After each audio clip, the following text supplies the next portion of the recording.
El 6 de abril de 2026, a las 22:44 UTC, 4 seres humanos desaparecieron. No de manera metafórica, no como figura retórica, en el sentido más literal y más físico de la palabra. La cápsula Orion, con Reed Wiseman, Victor Glover, Christina Koch y Jeremy Hansen a bordo, entró en la zona del espacio donde la Luna se interpuso entre la nave y la Tierra. El Deep Space Network, la red de comunicaciones de espacio profundo de la NASA, perdió la señal. Las pantallas del control de misión en Houston se quedaron en silencio. Y durante 40 minutos exactos, 4 seres humanos estuvieron más solos que ningún ser humano había estado antes. Nadie podía escucharlos.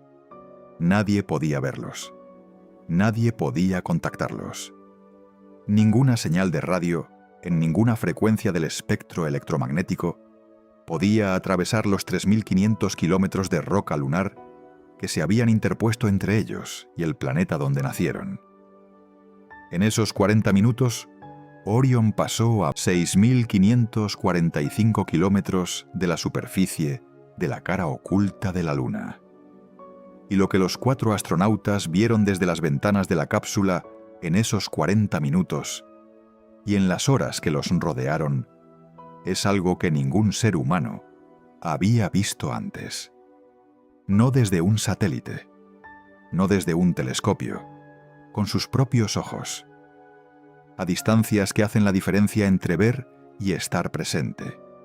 La cara oculta de la Luna, el hemisferio que la Tierra nunca ha visto, la mitad del mundo más cercano que tenemos, que lleva siendo un misterio desde antes de que la humanidad supiera que existía. Y lo que encontraron allí no es solo hermoso, es aterrador en el sentido más preciso de esa palabra.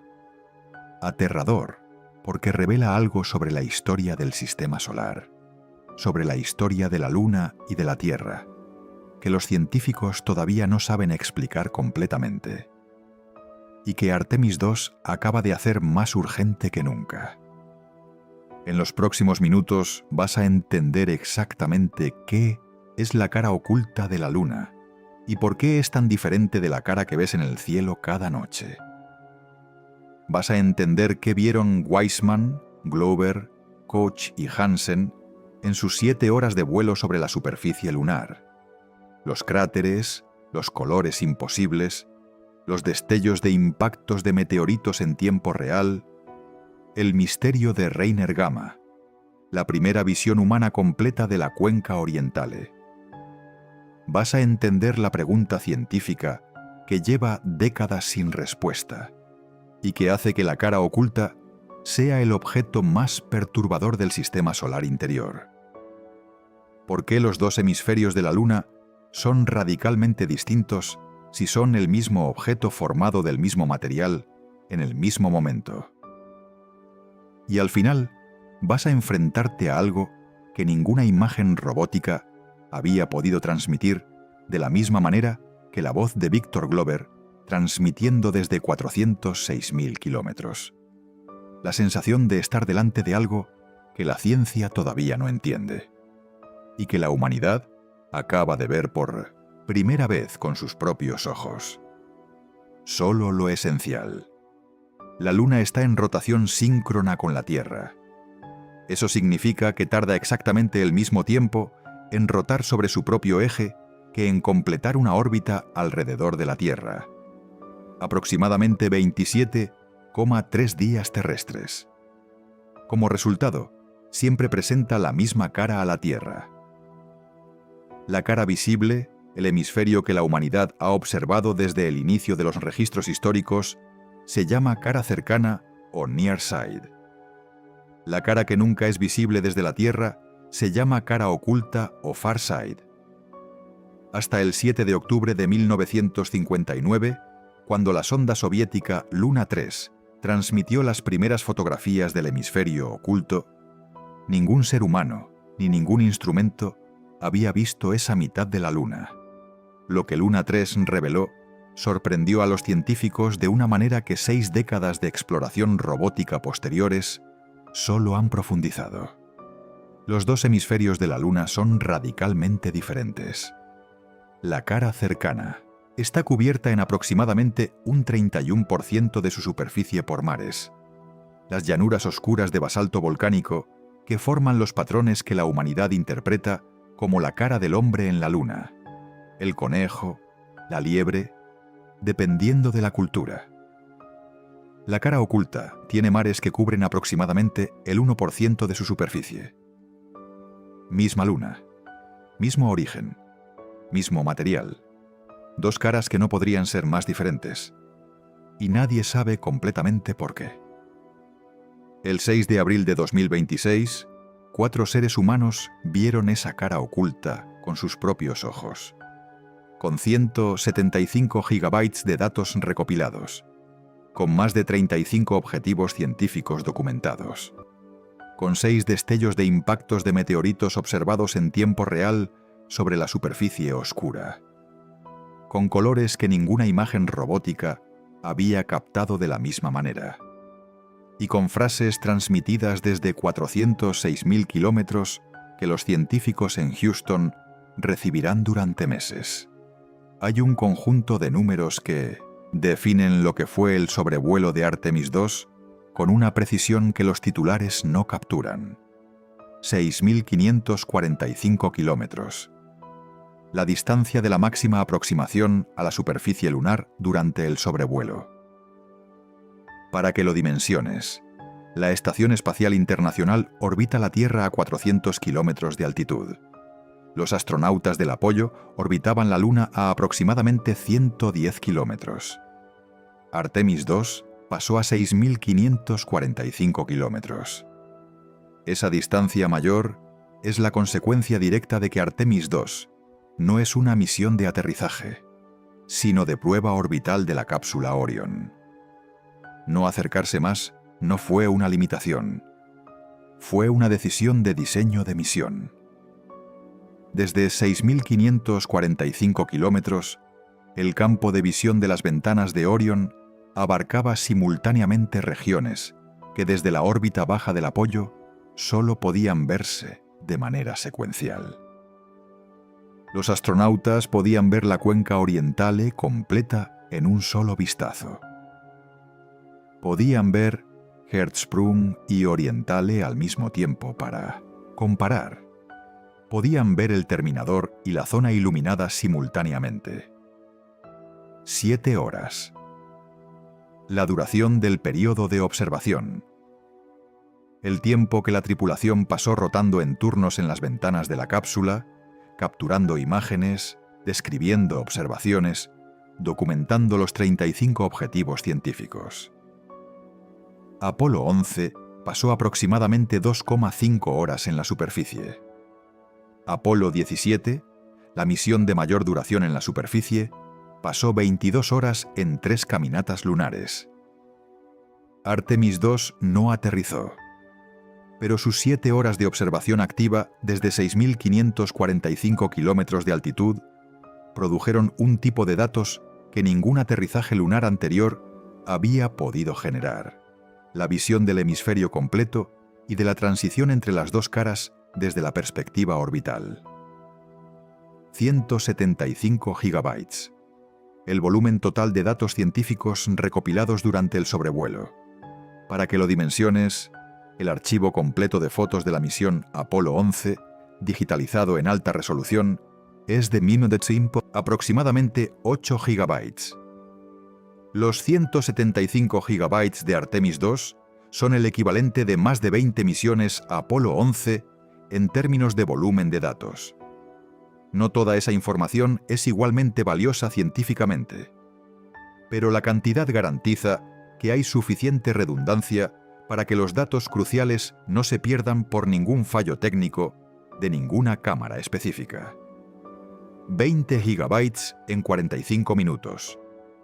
La cantidad y el tiempo de la primera transmisión de datos usando el sistema de comunicación láser o CLSS instalado en Orion. El sistema de comunicación por láser infrarrojo, en lugar de las ondas de radio convencionales, puede transmitir datos mucho más rápidamente que los sistemas de radio de las misiones Apollo o incluso de los vuelos a la ISS. Ese sistema es el precursor de la infraestructura de comunicación que las misiones de aterrizaje lunar y eventualmente las misiones marcianas necesitarán. Artemis II demostró que funciona en condiciones de espacio profundo, reales. Eso también es parte de los 175 gigabytes, parte del resultado de la misión. La demostración de que la comunicación láser desde las distancias lunares es operativamente viable. Esos números, 6.545 kilómetros, 7 horas, 175 gigabytes, 20 gigabytes en 45 minutos, son el contenido técnico del sobrevuelo. Pero son también el marco dentro del cual 4 seres humanos vieron algo que ningún ser humano había visto.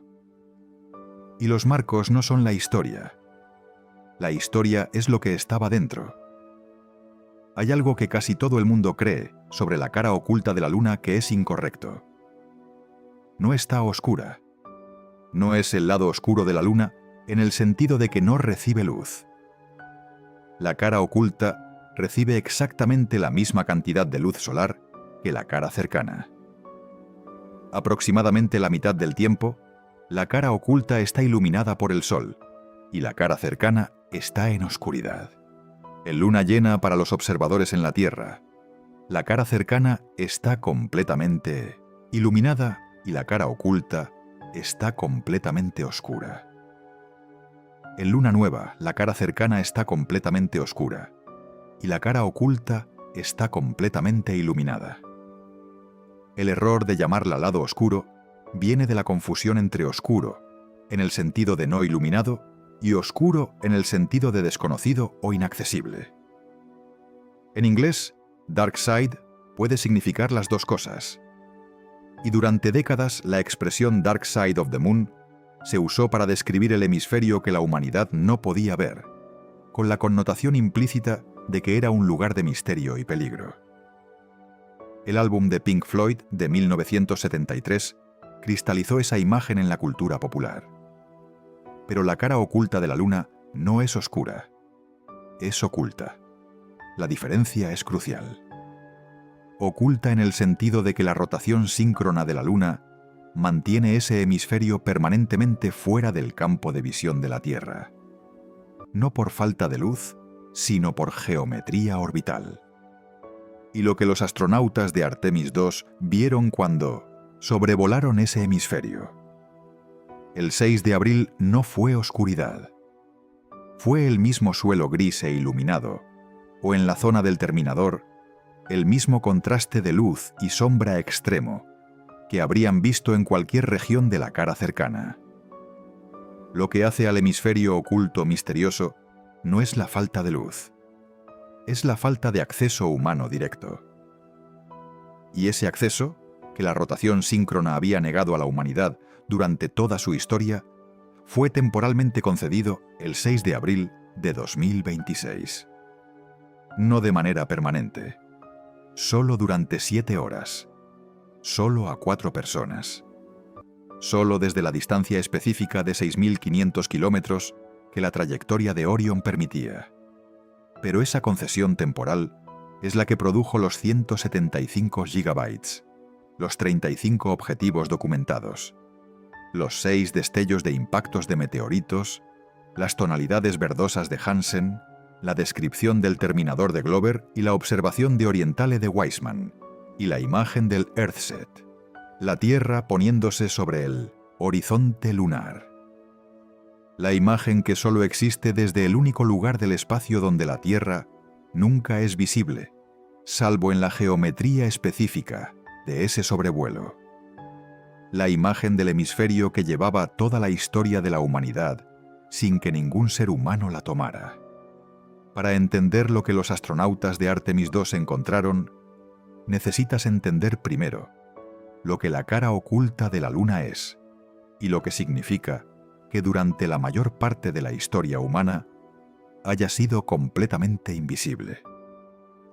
La humanidad lleva mirando la Luna desde antes de que tuviera lenguaje para describirla. Las primeras culturas documentadas registraron los ciclos lunares, los eclipses, las fases. Los astrónomos de la antigüedad griega calcularon el tamaño y la distancia de la Luna con herramientas que no incluían ningún instrumento óptico. Galileo, en 1609, apuntó su telescopio a la Luna y fue el primero en ver sus cráteres y sus mares, con suficiente detalle para dibujarlos, y durante todo ese tiempo, durante miles de años de observación humana de la Luna, había un hemisferio entero que nadie había visto. No porque estuviera oscuro, porque la Luna estaba girada en la dirección equivocada. La rotación síncrona de la Luna, el fenómeno que mantiene siempre la misma cara hacia la Tierra, no es una coincidencia. Es el resultado de decenas de millones de años de interacción gravitacional entre la Luna y la Tierra. La Tierra ejerce fuerzas de marea sobre la Luna, las mismas fuerzas que la Luna ejerce sobre los océanos terrestres, produciendo las mareas. Esas fuerzas de marea actúan como un freno sobre la rotación de la Luna. Con el tiempo, la rotación de la Luna se fue ralentizando hasta quedar sincronizada con su período orbital. Ese proceso se llama frenado de marea o tidal locking, y ocurre con todos los satélites naturales grandes que han tenido suficiente tiempo para ser afectados por la gravedad del planeta al que orbitan. La cara oculta de la Luna no es un accidente cósmico. Es la consecuencia inevitable de la física gravitacional operando durante el tiempo suficiente. Pero hay algo en esa inevitabilidad que resulta perturbador cuando se examina con cuidado. La cara que quedó mirando a la Tierra, la cara cercana, es la que tiene los mares. La cara que quedó mirando al espacio, la cara oculta, es la que no los tiene. Si los dos hemisferios fueran idénticos, eso sería simplemente una coincidencia geométrica. Pero no son idénticos. Y la pregunta de por qué la cara cercana tiene volcán y la cara oculta no, de por qué la corteza de la cara oculta es más gruesa que la de la cara cercana, de por qué el interior de la Luna es diferente bajo los dos hemisferios. Esa pregunta es la que hace que la cara oculta sea el objeto de mayor interés científico del Sistema Solar Interior.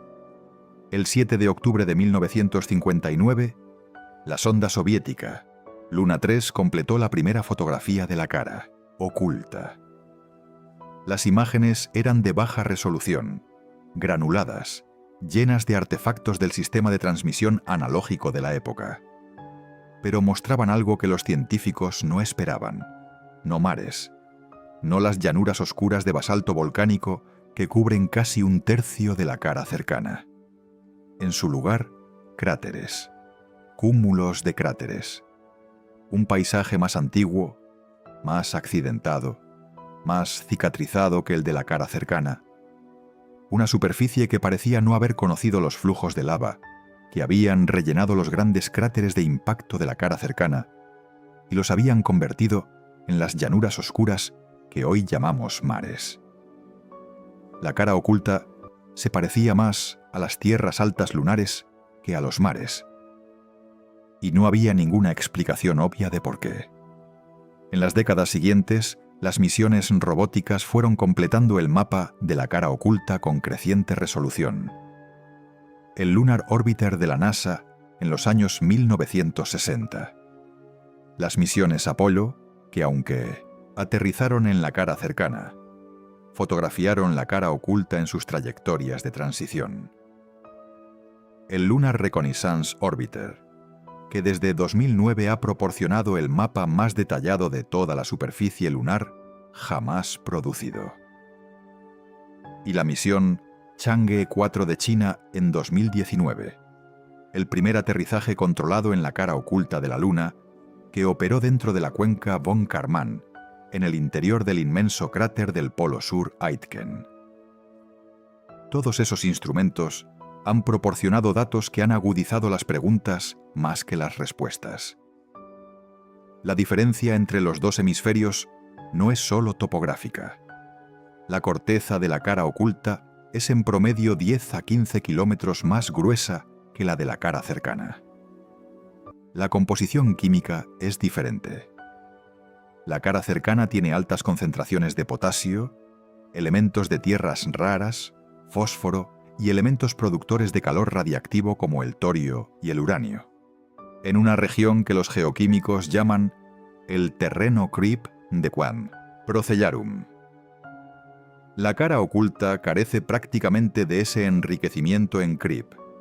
La distribución de elementos radiactivos en el interior de la Luna es asimétricamente distribuida entre los dos hemisferios.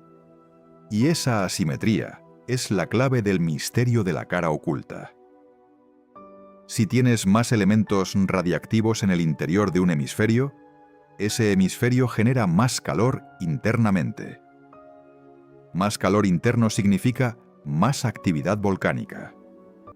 Más actividad volcánica significa más erupciones de basalto que rellenan los cráteres de impacto y crean los mares. Los mares de la cara cercana son, literalmente, el resultado de que ese hemisferio tenía más calor que el otro. Y la pregunta que lleva décadas sin respuesta es por qué había más calor en el hemisferio que mira a la Tierra que en el hemisferio que mira al espacio. Esa pregunta es la que los 175 gigabytes de datos de Artemis II van a ayudar a responder. El sobrevuelo científico de Artemis II no fue improvisado. Fue el resultado de meses de trabajo por parte de la doctora Kelsey Young y su equipo de ciencia lunar, que construyeron una lista de 35 objetivos geológicos, con una precisión que requería conocer la trayectoria de Orion con suficiente exactitud para calcular cuándo cada objetivo entraría en el campo de visión de las ventanas de la cápsula. El proceso comenzó con una revisión de todos los datos orbitales disponibles de la cara oculta. El Lunar Reconnaissance Orbiter, los datos de gravimetría de la misión Grail, los datos de temperatura de superficie de la Diviner, los mapas composicionales del Kaguya japonés. De esa revisión surgió una lista preliminar de cientos de características de interés científico. Esa lista fue reducida por la restricción más dura de todas: el tiempo. Durante 7 horas, Orion sobrevolaría la Luna a 6.500 kilómetros de la superficie, moviéndose a casi 4.000 kilómetros por hora relativos a la Luna. La ventana de observación de cada característica era limitada. Algunos objetivos serían visibles solo durante minutos. El equipo de ciencia tuvo que priorizar con la dureza que impone el tiempo. Los objetivos finales incluían una muestra representativa de los tipos de formaciones más científicamente valiosas de la cara oculta. Los cráteres de impacto de diferentes edades y estados de preservación. Orientale como el más joven y mejor preservado. Hertzsprung como referencia de degradación. Las regiones de la cara oculta en las que las diferencias de composición con la cara cercana son más marcadas. Las zonas de transición entre la cara cercana y la cara oculta, donde las características cambian de un tipo al otro. El borde de la cuenca Polo-Sur-Aitken.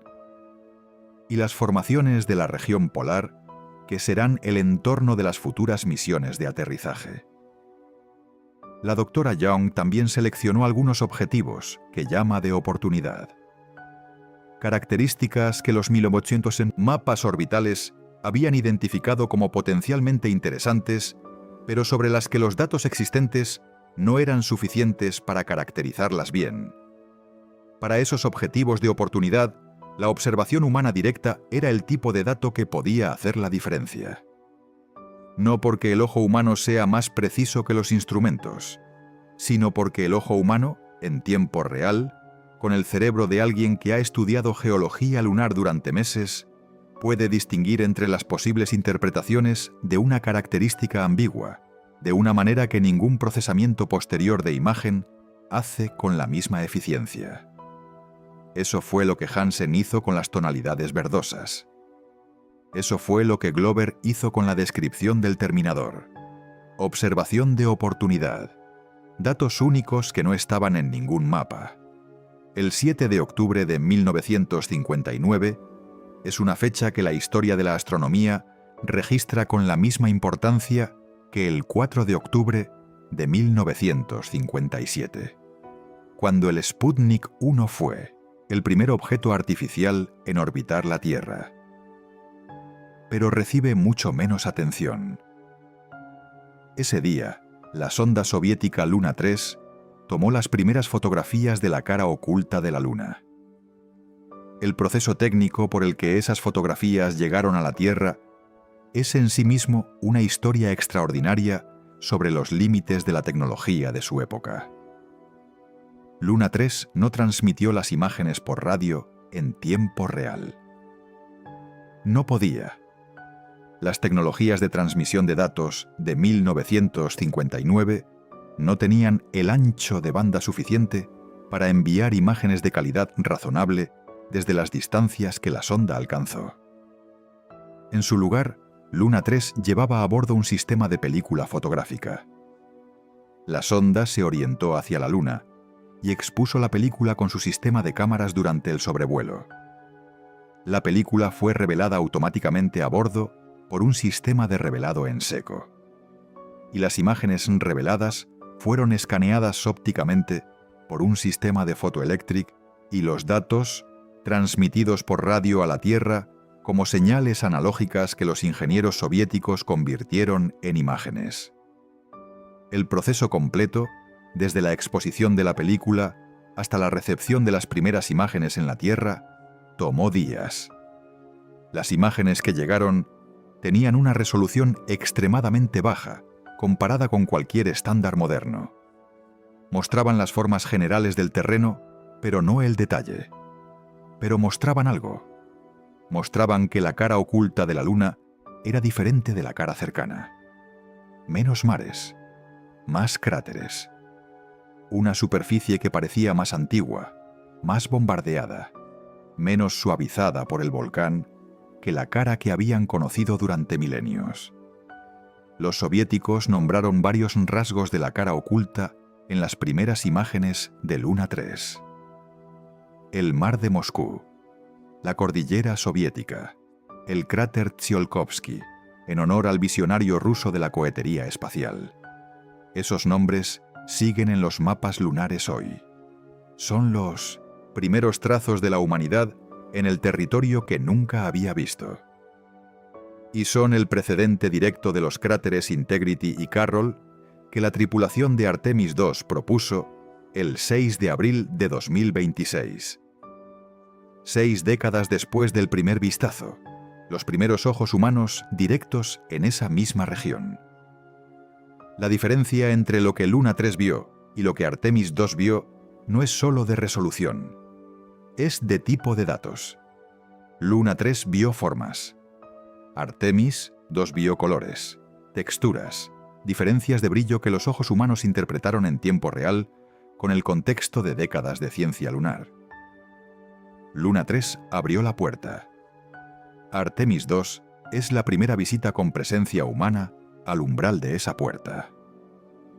El 6 de abril de 2026, a las 14:45 EDT, comenzó el período de observación lunar de Artemis II.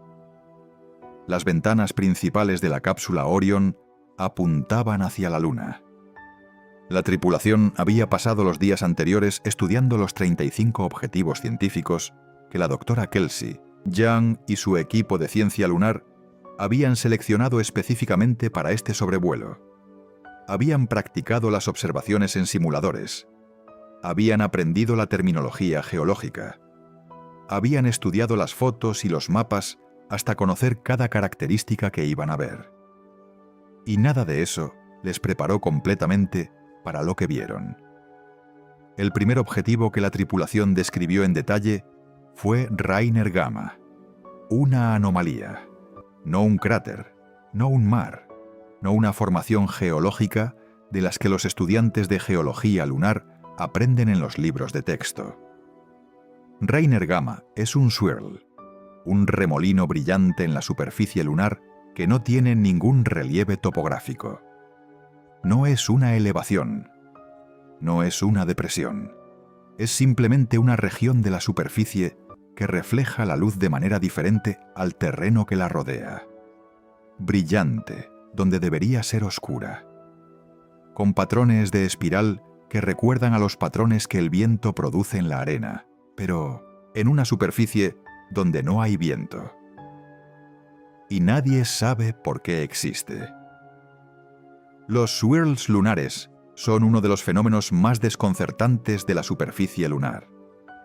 Se han identificado aproximadamente 120 de ellos distribuidos por toda la superficie, con mayor concentración en la cara cercana, pero presentes también en la cara oculta. Siempre están asociados con anomalías magnéticas locales, regiones donde el campo magnético residual de la Luna es localmente más fuerte de lo esperado. Hay varias hipótesis sobre su origen. La más aceptada actualmente sugiere que los swirls son el resultado de impactos de cometas de alta velocidad, donde el campo magnético del cometa interactuó con la regolita lunar en el momento del impacto y dejó una magnetización residual que desvía el viento solar. El viento solar, que normalmente bombardea la superficie lunar con partículas cargadas que oscurecen progresivamente el suelo lunar, en un proceso llamado meteorización espacial, es desviado por ese campo magnético local. Donde el viento solar no llega, la superficie permanece más brillante. El patrón del campo magnético en espiral produce el patrón de espiral brillante. Pero esa hipótesis tiene problemas. No todos los swirls están asociados con cráteres de impacto. No todos los campos magnéticos anómalos en la Luna están asociados con swirls. Y la correlación entre los swirls y las anomalías magnéticas es clara, pero el mecanismo causal detallado sigue siendo objeto de debate. Reiner Gamma es el swirl lunar más estudiado porque es el más accesible, el más brillante y el que tiene la anomalía magnética más pronunciada. La NASA tiene programada una misión del programa CLPS para aterrizarlo específicamente. Y las observaciones de Artemis II, que sobrevuelo Reiner Gamma a una distancia que ningún orbitador lunar puede igualar en cuanto a ángulo de observación, añadirán datos sobre su estructura tridimensional que los satélites en órbita no pueden proporcionar. Después de Reiner Gamma, la tripulación llegó a Glushko, un cráter de 44 kilómetros de diámetro, conocido por los rayos blancos que se extienden hasta 800 kilómetros desde su centro en todas las direcciones. Esos rayos son material eyectado por el impacto original que creó el cráter, proyectado sobre la superficie a velocidades enormes y depositado sobre el terreno circundante. Los rayos son más brillantes que el terreno circundante, porque el material eyectado es más fresco, menos expuesto a la meteorización espacial que oscurece el suelo lunar. La edad de los rayos puede estimarse por su brillo relativo. Los rayos de Glushko son suficientemente brillantes para indicar que el cráter tiene menos de 1.000 millones de años, lo cual lo convierte en un cráter geológicamente joven en la escala de tiempo de la Luna. La primera visión de la cara oculta produjo reacciones que los astronautas transmitieron al control de misión con la urgencia de quien ve algo que quiere describir antes de que se le acaben las palabras. Christina Koch fue la primera en hablar de Hertzsprung. La cuenca Hertzsprung es un cráter de impacto de 590 kilómetros de diámetro en la cara oculta de la Luna. Es una de las cuencas de impacto más grandes del hemisferio oculto. Tiene 2 anillos concéntricos de montañas que delimitan su interior. Y desde la distancia a la que Orion lo sobrevoló, los 2 anillos eran visibles simultáneamente con una claridad que ninguna imagen aérea o satelital había producido de la misma manera. Koch transmitió: "Acabamos de tener un momento enorme al darnos cuenta de que Hertzsprung es aproximadamente del mismo tamaño que Orientale. Estamos realmente emocionados con este objetivo". Kelsey Young respondió desde el control de misión: has clavado exactamente por qué añadimos Hertzsprung. Lo verás en los indicadores. Buscamos comparaciones con el Hertzsprung, comparativamente mucho más antiguo frente al Orientale más joven. Esa comparación entre Hertzsprung y Orientale es científicamente crucial. Y para entender por qué, necesitas entender qué es la cuenca Orientale. 4400 a 6600. Acto 3. Orientale. El gran cañón de la Luna y lo que los ojos humanos vieron por primera vez. La cuenca Orientale es el cráter de impacto más grande, más joven y mejor preservado de los grandes cráteres del sistema solar interior. Tiene casi 1000 kilómetros de diámetro. Está situado en el borde entre la cara cercana y la cara oculta, de manera que desde la Tierra solo puede verse su borde oriental, y solo en condiciones especiales de libración lunar que permiten ver ligeramente más allá del limbo lunar. Nunca había sido visto completamente por ojos humanos, hasta el 6 de abril de 2026. La cuenca Orientale tiene 3.800 millones de años.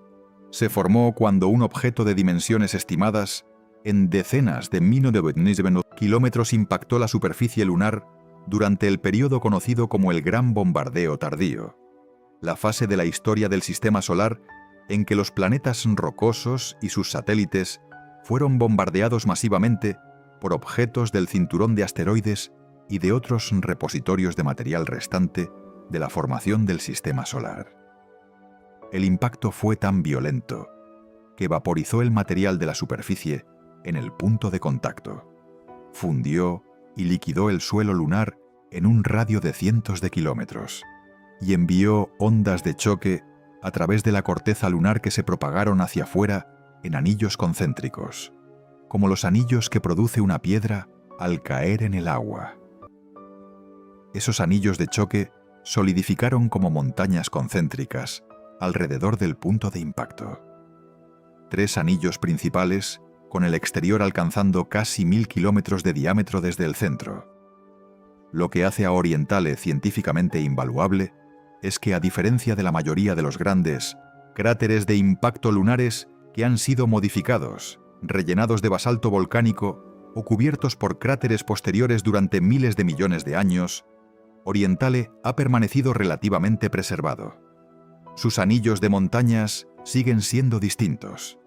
Su topografía sigue mostrando la estructura del impacto original.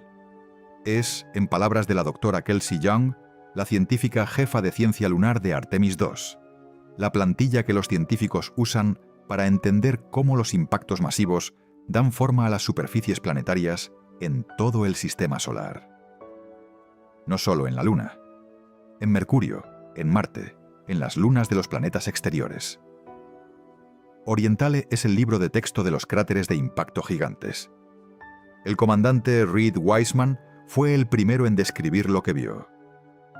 El anillo anular, que creo que todo el mundo describe como un par de labios o un beso en la cara oculta de la Luna, desde aquí es muy circular en su naturaleza. La parte norte es más ancha, más oscura. La parte sur es mucho más clara. Es muy interesante, mucho más circular de lo que recuerdo que parecía en nuestro entrenamiento. Kelsey Young confirmó que la tripulación había sido la primera en ver la cuenca Orientale completa, la primera en ver el cuadro entero. Ningún ser humano antes que ellos.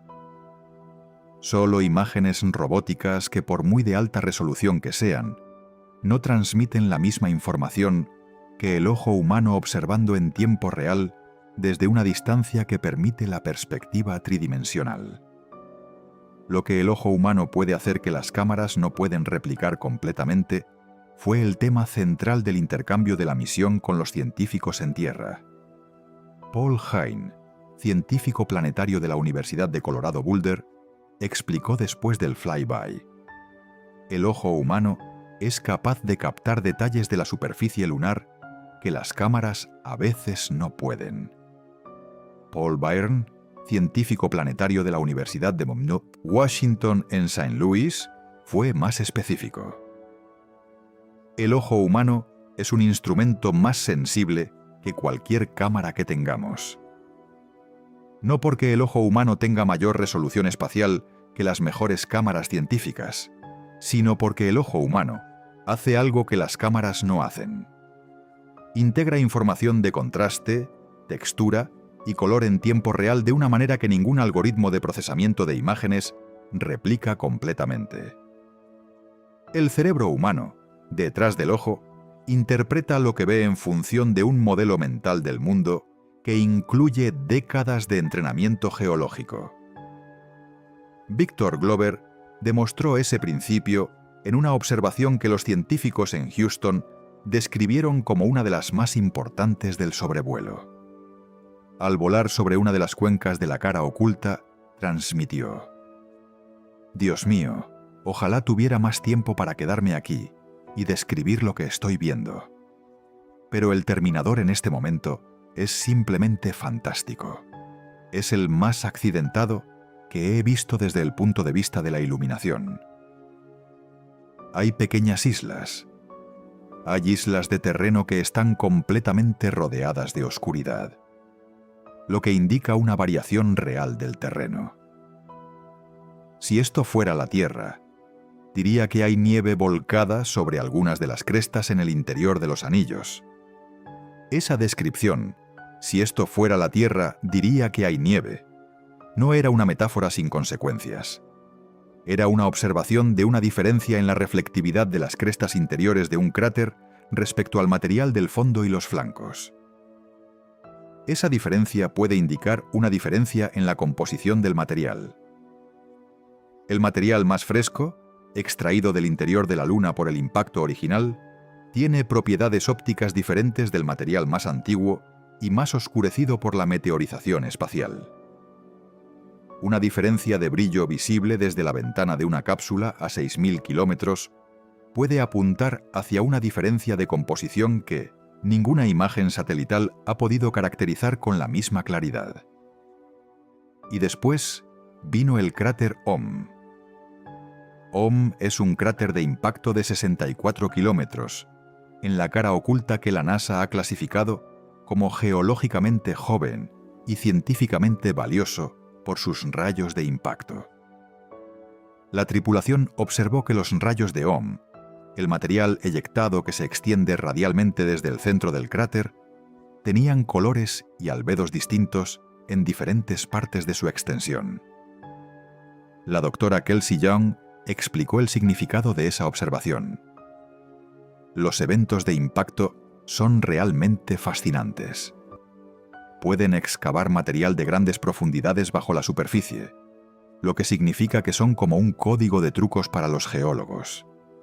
No puedes llegar hasta allá abajo por ti mismo. Pero cuando un impacto ha extraído ese material por ti, puedes realizar esa excavación. Los colores distintos en los rayos de Ohm indican que el impacto que lo creó penetró a través de capas geológicas distintas. El material de las capas más profundas, que tiene composición diferente del material superficial, está visible en los rayos. Desde el espacio. Visible al ojo humano. Con colores. Jeremy Hansen fue el primero en describir lo que vería en Hertzsprung. Justo acabamos de tener un momento enorme al darnos cuenta de que Hertzsprung es aproximadamente del mismo tamaño que Orientale. Estamos realmente emocionados con este objetivo.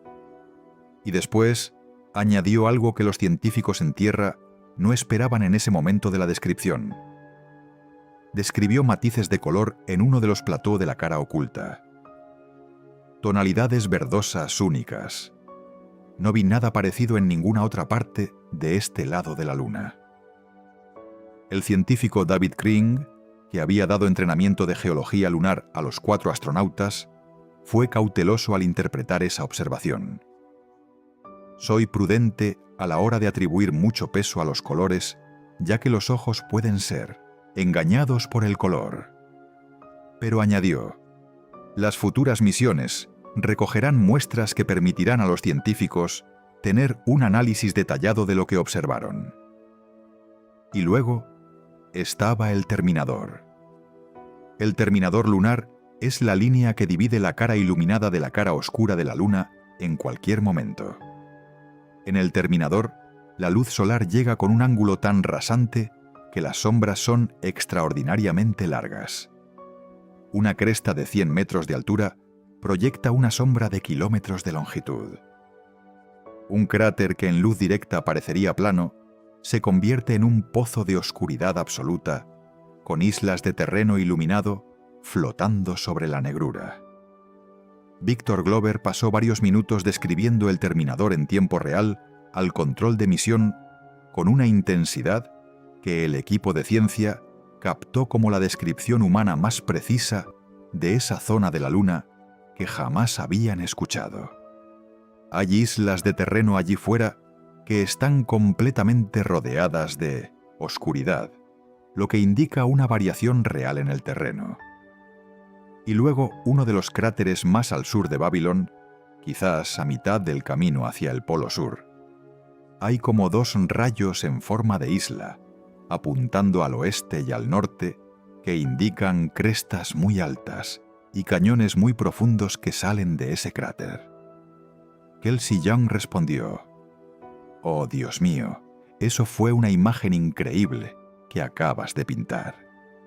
Esos tipos de observaciones son cosas que los humanos pueden contribuir de manera única, y acabas de llevarnos junto a ti».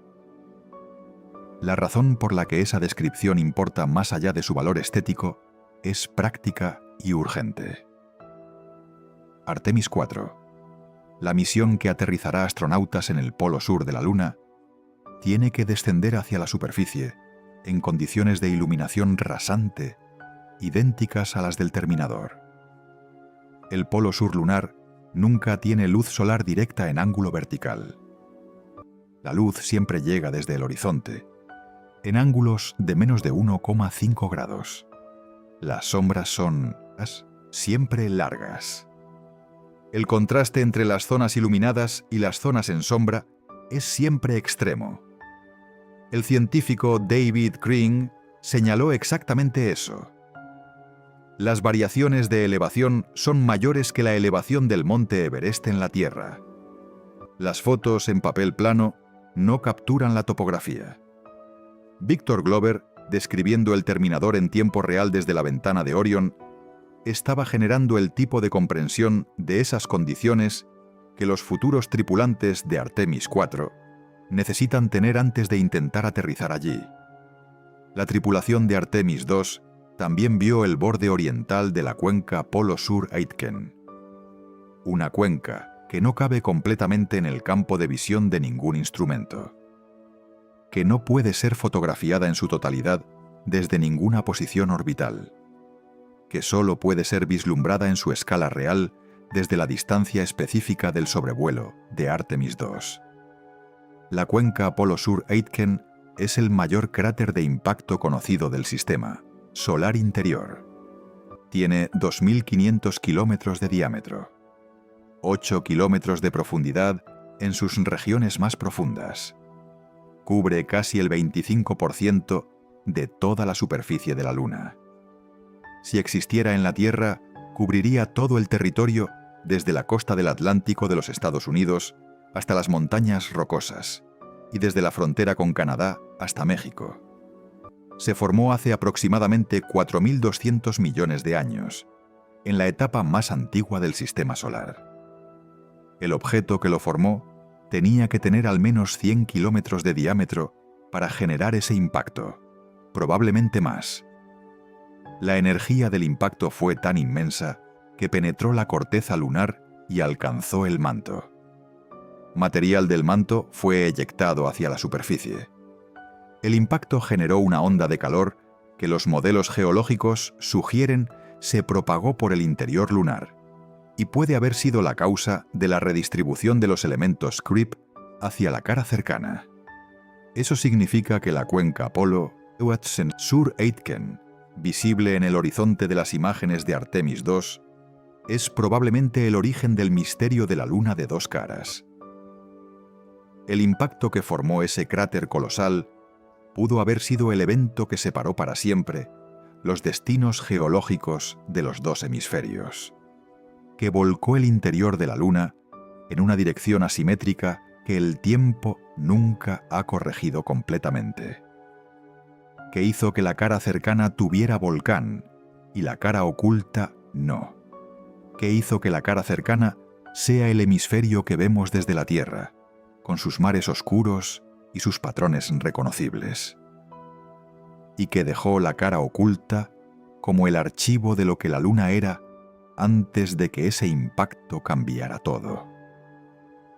Los científicos de Artemis II tienen en los datos de la misión las primeras observaciones humanas directas del borde de esa cuenca desde el espacio. Eso es un punto de partida para una serie de análisis que conectarán los datos visuales con los modelos de formación de la Luna y pueden añadir restricciones nuevas a las hipótesis sobre la causa de la asimetría lunar. A las 22:44 UTC del 6 de abril, la cápsula Orion desapareció detrás de la Luna. Las comunicaciones se cortaron y durante 40 minutos los 4 astronautas estuvieron completamente solos con la cara oculta. En esa oscuridad, a 6.545 kilómetros de la superficie, ocurrió algo que ningún ser humano había presenciado antes. El Sol, visto desde la posición de la Orion, se alineó perfectamente detrás de la Luna. Un eclipse solar. No desde la Tierra, donde los eclipses duran minutos y requieren estar en una franja estrecha del planeta. Desde el espacio profundo, donde la geometría era perfecta y la totalidad duró casi 54 minutos. Los eclipses solares son raros desde la Tierra.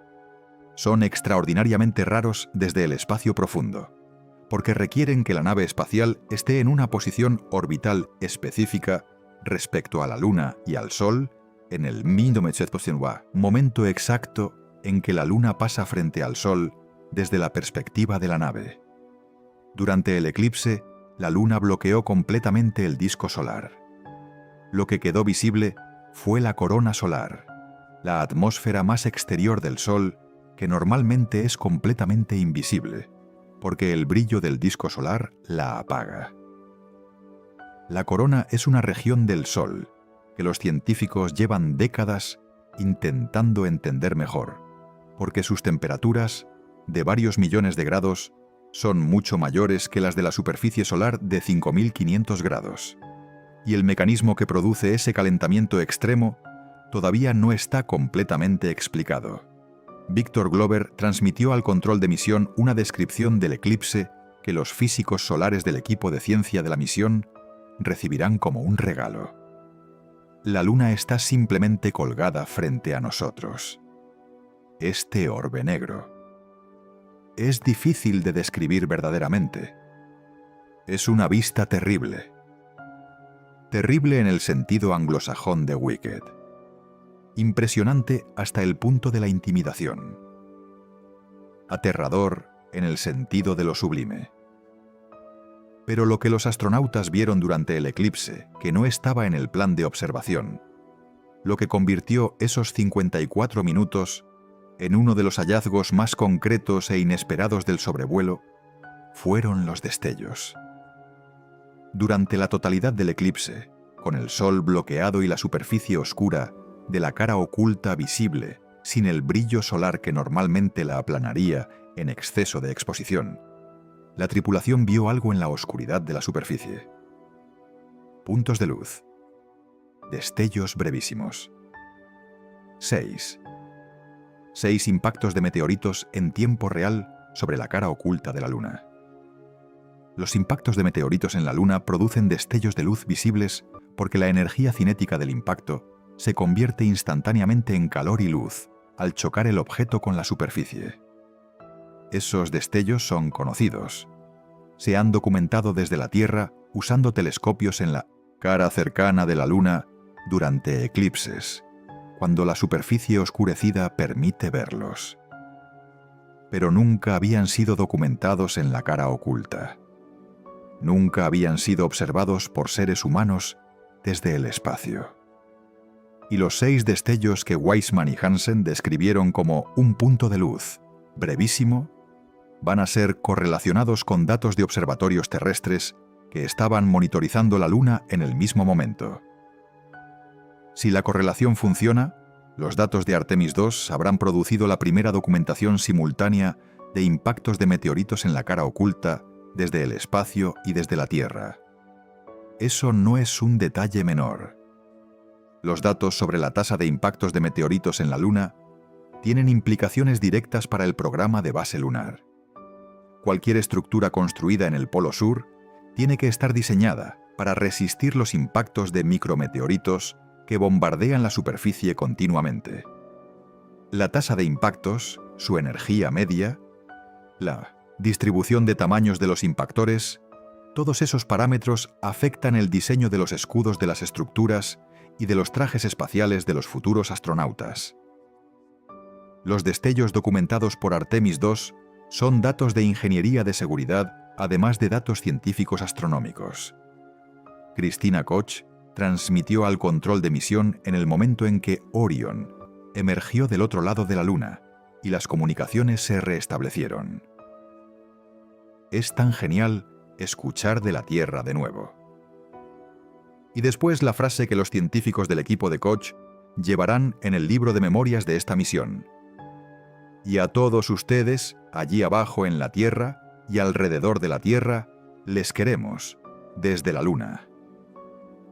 Esa frase fue transmitida desde 406.000 kilómetros de distancia, unos minutos después de que 4 seres humanos hubieran pasado 40 minutos completamente aislados del planeta.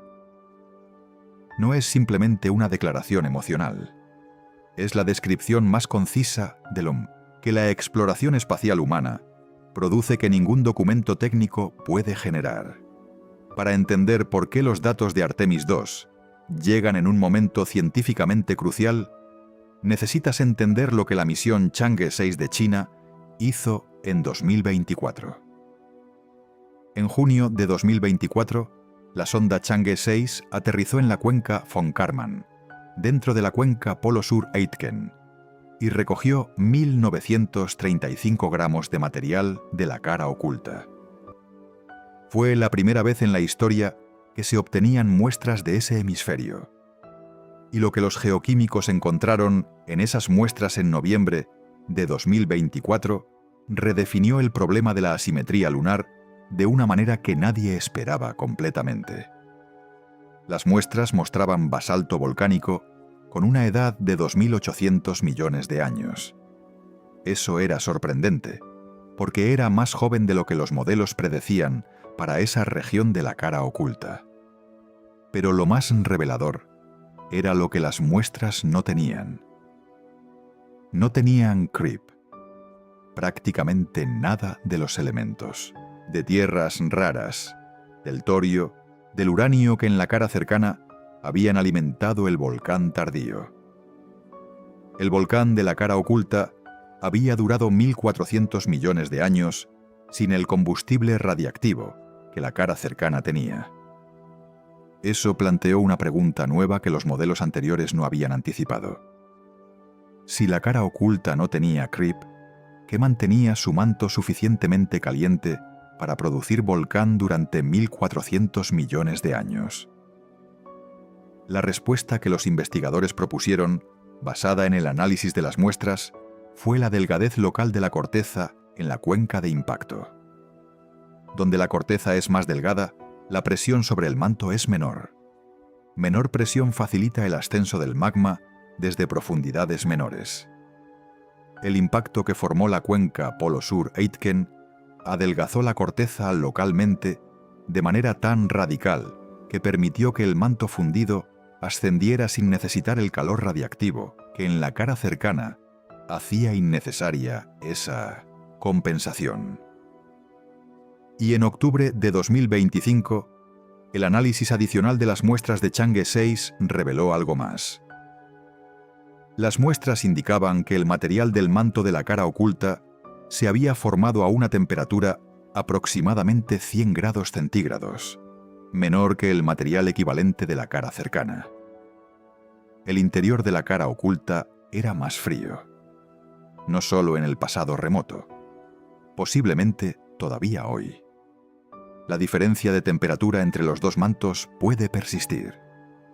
La luna de dos caras puede ser una luna de dos temperaturas internas. Ese es el contexto en que los 175 gigabytes de Artemis II llegan a los laboratorios de ciencia. En un momento en que el problema de la asimetría lunar ha dado un salto conceptual con las muestras de Chang'e 6.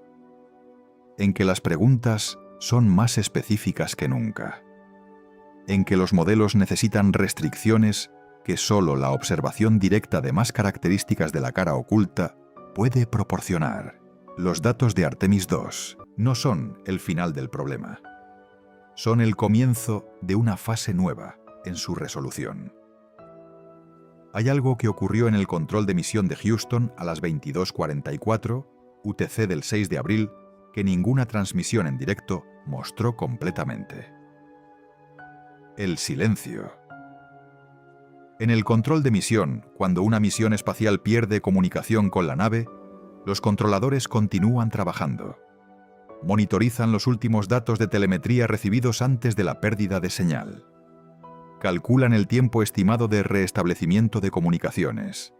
Verifican que los sistemas de seguimiento están en las posiciones correctas para recoger la señal cuando la nave emerja del otro lado de la Luna. Pero también esperan. Durante 40 minutos, los controladores de vuelo de Artemis II no podían saber lo que estaba ocurriendo a bordo de Orion. No había telemetría, no había voz, no había ninguna información que fluyera desde la cápsula hacia la Tierra. Los sistemas de Orion estaban programados para operar autónomamente durante la pérdida de señal. Los astronautas tenían sus procedimientos. Todo lo que podía planificarse estaba planificado.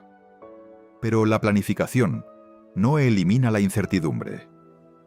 Y la incertidumbre en el control de misión de la NASA tiene un nombre que todos los controladores conocen. Se llama Loss of Signal. Y en el caso de misiones que entran en la sombra comunicativa de la Luna, la expectativa es que la señal se restablezca cuando la nave emerge del otro lado. Siempre. Ese siempre es lo que los controladores esperaban el 6 de abril.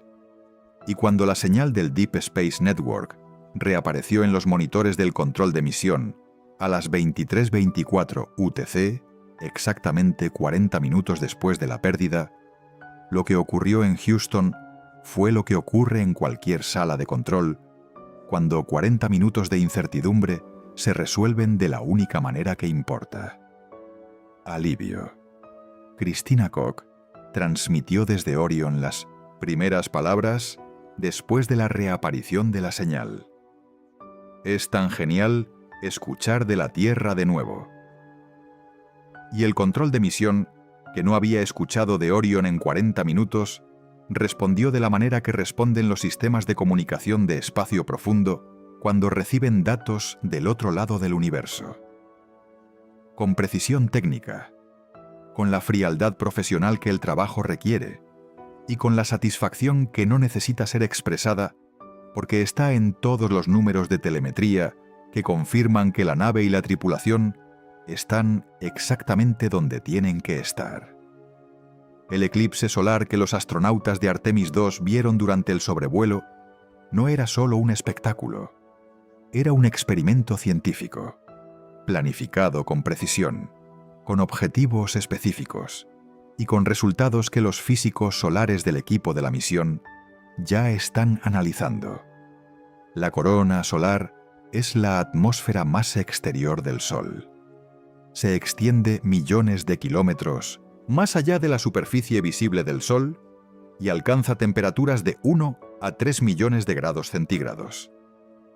Esas temperaturas son entre 200 y 500 veces mayores que las de la superficie solar de 5.500 grados. El mecanismo que calienta la corona a esas temperaturas, que van radicalmente en contra de lo que la termodinámica predice de la estructura de temperatura de una estrella, es uno de los problemas físicos sin solución completa más antiguos de la astrofísica. Normalmente la corona es invisible. El brillo del disco solar es tan intenso que apaga completamente la luz de la corona. Solo durante los eclipses totales, cuando el disco solar está completamente bloqueado, la corona se hace visible como un halo luminoso alrededor del borde oscuro de la Luna. Los eclipses totales desde la Tierra duran minutos y son visibles desde una franja estrecha del planeta. El eclipse de Artemis II, desde la órbita de la Luna, duró casi 54 minutos. Y las condiciones de observación eran superiores a cualquier eclipse terrestre, porque no había atmósfera que distorsionara la imagen. Los astronautas también vieron algo más durante el eclipse. Además de la corona, con la superficie oscura de la Luna iluminada solo por la luz reflejada de la Tierra y el brillo tenue de la corona, fueron visibles las estrellas. Normalmente, cuando se fotografía la Luna o el entorno cercano al Sol, las estrellas son demasiado tenues para ser captadas por la exposición fotográfica necesaria para fotografiar objetos más brillantes. Con el Sol bloqueado y la Luna en silencio de exposición, las estrellas cercanas al Sol eran visibles. Y en una de las imágenes, visible a la izquierda del disco lunar, el planeta Venus brillaba con una intensidad notable. También fue identificado en otra imagen el planeta Saturno, visible como un punto de luz brillante debajo del borde inferior derecho del disco lunar. Y Marte, en el borde derecho de Mindeudus, una de las imágenes de eclipse. En una sola fotografía tomada durante el eclipse desde Orión, la Luna bloqueando el Sol, la corona visible, Venus, Saturno y Marte, la Tierra reflejando su luz en el limbo oscuro de la Luna. El sistema solar entero reunido en un encuadre. Ese es el tipo de imagen que solo existe, porque 4 seres humanos decidieron ir allí. Hay una pregunta que los 175 gigabytes de datos de Artemis II van a ayudar a responder.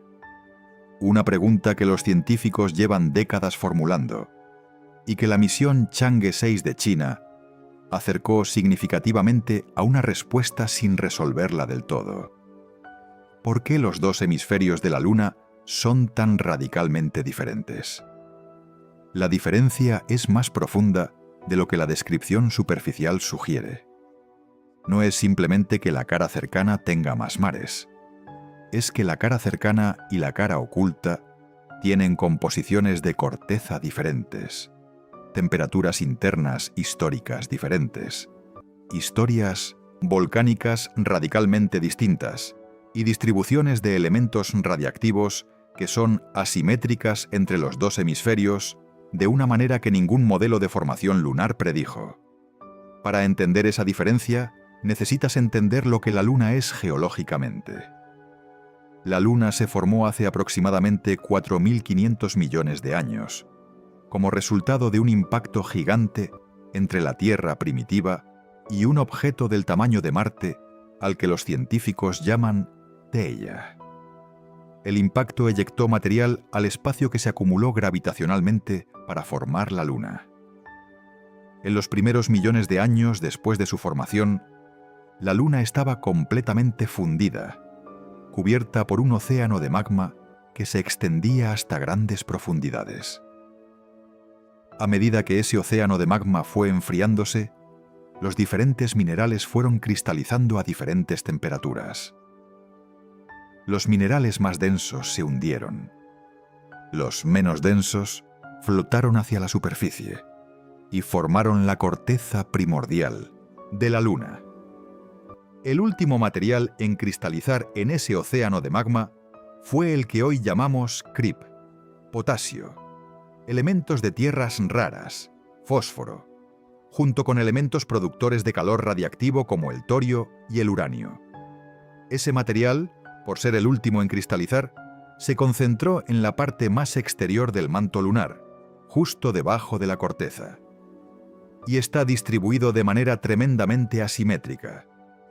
El 98% del creep lunar está en el hemisferio de la cara cercana. La cara oculta tiene prácticamente ninguno. ¿Por qué el creep terminó concentrado en un hemisferio? Es la pregunta que los modelos de formación lunar llevan décadas intentando responder. Hay varias hipótesis. La primera, basada en una investigación de la Universidad de Brown publicada en Science Advances en 2022, sugiere que el impacto que formó la cuenca Polo Sur-Aitken, el mayor cráter de impacto conocido del Sistema Solar, ocurrido hace aproximadamente 4.200 millones de años, generó una pluma de calor en el interior lunar que propagó el material creep desde el punto de impacto hacia el hemisferio opuesto, la cara cercana. La cuenca Polo Sur-Aitken está en la cara oculta. Cubre casi una cuarta parte de toda la superficie de la Luna. Su impacto fue tan violento que probablemente penetró la corteza hasta el manto. Y la onda de calor que generó puede haber redistribuido los elementos radiactivos hacia la cara contraria, creando la asimetría que vemos hoy. Si esa teoría es correcta, la cara oculta de la Luna es asimétrica respecto a la cara cercana, porque fue golpeada por uno de los impactos más violentos de la historia del Sistema Solar. Un impacto que literalmente reorganizó el interior de la Luna, que empujó el calor de un hemisferio al otro, que colocó los elementos que alimentarían el vulcanismo de la cara cercana en la posición donde están, y que dejó la cara oculta vaciada de esos elementos, más fría, con una corteza más gruesa, sin el vulcanismo que habría rellenado sus cráteres con basalto. La misión Chang'e 6 de China, en 2024, aportó la primera evidencia directa de material de la cara oculta al traer a la Tierra muestras del suelo de la cuenca Von Karman, situada dentro de la cuenca Polo Sur-Aitken. El análisis de esas muestras, publicado en Nature y Science en noviembre de 2024, encontró algo que los modelos de la teoría del impacto del Polo Sur-Aitken apoyaban. El basalto de la cara oculta tiene 2.800 millones de años, sorprendentemente joven, pero carece casi completamente de los elementos creep que en la cara cercana alimentaron el vulcanismo tardío. Los investigadores concluyeron que el volcán de la cara oculta se sostuvo durante 1.400 millones de años, no por el calor de los elementos radiactivos, sino por la delgadez local de la corteza en la cuenca de impacto, que permitió que el magma del manto ascendiera más fácilmente. Y luego, en octubre de 2025, una investigación conjunta del University College London y la Universidad de Pekín publicó en Nature Geoscience algo que añadió una capa más al misterio. Las muestras de Chang'e 6 mostraban que el material del manto de la cara oculta estaba aproximadamente 100 grados centígrados más frío que el material del manto de la cara cercana. No solo en la superficie, en el interior. La diferencia de temperatura entre los dos mantos de la Luna no es solo histórica, puede ser actual. La cara oculta puede tener todavía hoy un interior más frío que la cara cercana, lo que significa que las diferencias entre los dos hemisferios no son un fósil de los primeros millones de años de la Luna. Son una diferencia que persiste y que puede persistir durante miles de millones de años más. Eso es lo que hace aterrador el misterio de la cara oculta en el sentido más preciso de ese adjetivo. No aterrador en el sentido de amenaza. Aterrador en el sentido de lo sublime científico. Lo que Artemis II acaba de volar sobre la Luna de dos caras no es un objeto que entendemos completamente y que simplemente no habíamos visto bien. Es un objeto que todavía nos sorprende, que todavía plantea preguntas que los mejores modelos de la planetología lunar no han podido responder con certeza, que guarda en sus cráteres y en su corteza y en su manto un registro de los primeros millones de años del Sistema Solar que ningún otro objeto accesible para la humanidad tiene. A las 22:41 UTC del 6 de abril de 2026, 3 minutos antes de que la Orion entrara en la zona de sombra comunicativa de la Luna, la tripulación captó una imagen. La Tierra se estaba poniendo sobre el horizonte lunar. El Earthset, la Tierra desapareciendo detrás de la Luna. Una imagen que solo existe desde la cara oculta. Desde la cara cercana, la Tierra es siempre visible en el cielo, estacionaria. Nunca sube ni baja sobre el horizonte. Desde la cara oculta, la Tierra nunca es visible en el cielo. Está siempre detrás de la Luna. Pero desde Orion, en la trayectoria exacta de ese sobrevuelo, en el momento exacto de entrar en la sombra comunicativa, la geometría fue perfecta para ver la Tierra descender sobre el limbo lunar y desaparecer. En la imagen que capturó la tripulación a las 22:41 UTC, la Tierra está sobre el horizonte curvo de la Luna. Azul y blanca, con las nubes en espiral sobre Australia y Oceanía en el lado iluminado. La parte oscura de la Tierra, el hemisferio que en ese momento experimentaba la noche, visible como una esfera más oscura. Y en el primer plano, el cráter Ohm, con sus bordes aterrazados y su pico central. La Tierra poniéndose detrás de la Luna con el mismo movimiento aparente con que el Sol se pone para un observador en la Tierra. Esa imagen evoca otra, el Earthrise, la imagen que tomó el astronauta William Anders el 24 de diciembre de 1968, desde la misión Apolo 8, la primera vez que seres humanos orbitaron la Luna. El Earthrise de Apolo 8 es una de las fotografías más reproducidas de la historia y una de las más influyentes en el cambio de percepción de la humanidad sobre su planeta.